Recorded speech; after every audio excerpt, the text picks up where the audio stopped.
Link TV, connecting you to the world. Link TV is viewer supported. Watch more at linktv.org. A new Israeli military order calls for the expulsion of infiltrators from the West Bank. Who is an infiltrator? And why is Prime Minister Netanyahu afraid of peace activists? Answers to these questions and more on Link TV's Mosaic Intelligence Report. The Israeli government's recent announcement of Army Order number 1650 was just the latest act of provocation in a series of calculated measures to derail any possible resumption of peace negotiations.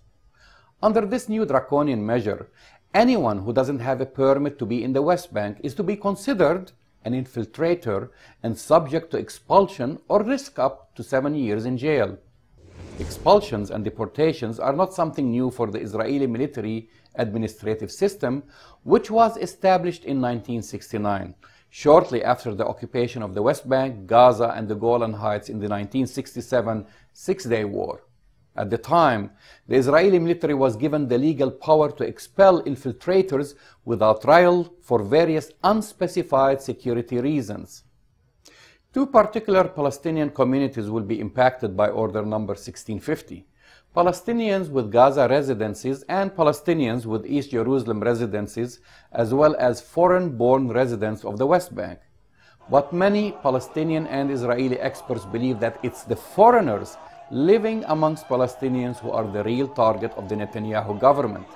Many believe that this is part of an ongoing Israeli effort to silence dissent and crack down on international solidarity members and activists who travel to Palestinian areas to support protests and rallies, often bringing with them the eyes of the outside world.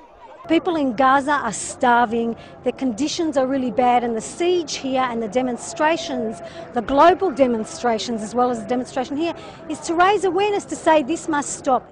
Now that Israel has almost completed its separation wall, it wants to build a wall of silence and control the flow of information and limit the presence of foreign-born eyewitnesses on the ground. The question is, why now? A white intifada has begun to take hold in the West Bank and East Jerusalem. Every Thursday and Friday, Palestinian peace activists accompanied by members of the Israeli Peace Now movement and B'Tselem, as well as international supporters, gather to demonstrate against what they term as Israel's apartheid wall and land and home confiscations in the villages of Bil'In, Na'alin, and the Sheikh Jarrah neighborhood of East Jerusalem.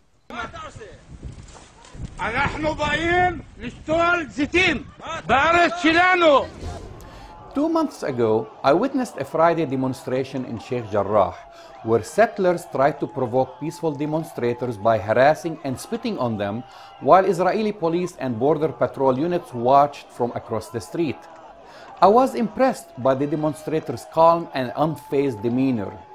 Similarly, at the villages of Bil'In and Na'alin, peaceful demonstrators have been brutally beaten and arrested by the Israeli army. Nevertheless, more keep coming every single week. In February, a Czech volunteer with the International Solidarity Movement was taken in the night from her house in Ramallah and deported by Israeli forces.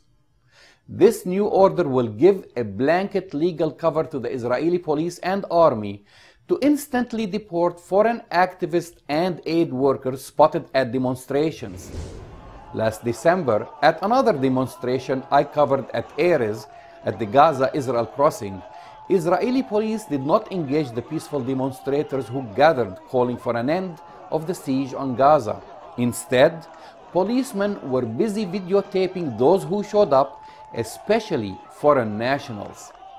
Interestingly enough, my Israeli press card was indefinitely delayed for renewal after my coverage of that story. But that's another subject on its own. For years, I've been hearing the popular question usually posed by Americans: where is the Palestinian Gandhi?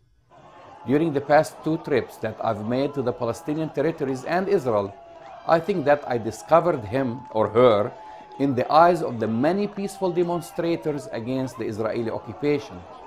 non-violent resistance could be the biggest threat to Israel's ability to justify its continued military aggression and occupation of Palestinian lands. Order number 1650 is to neutralize the movement by deporting Gandhi. I'm Jamal Dajani for the Mosaic Intelligence Report.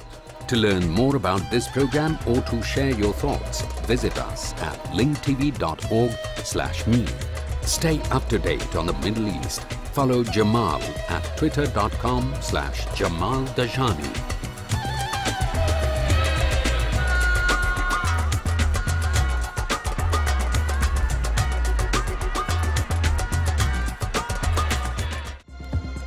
This program is brought to you by Link TV for educational and non-commercial use only. Link TV is the only U.S. network dedicated to global and national news, uncompromising documentaries, and diverse cultural programs which connect you to the world.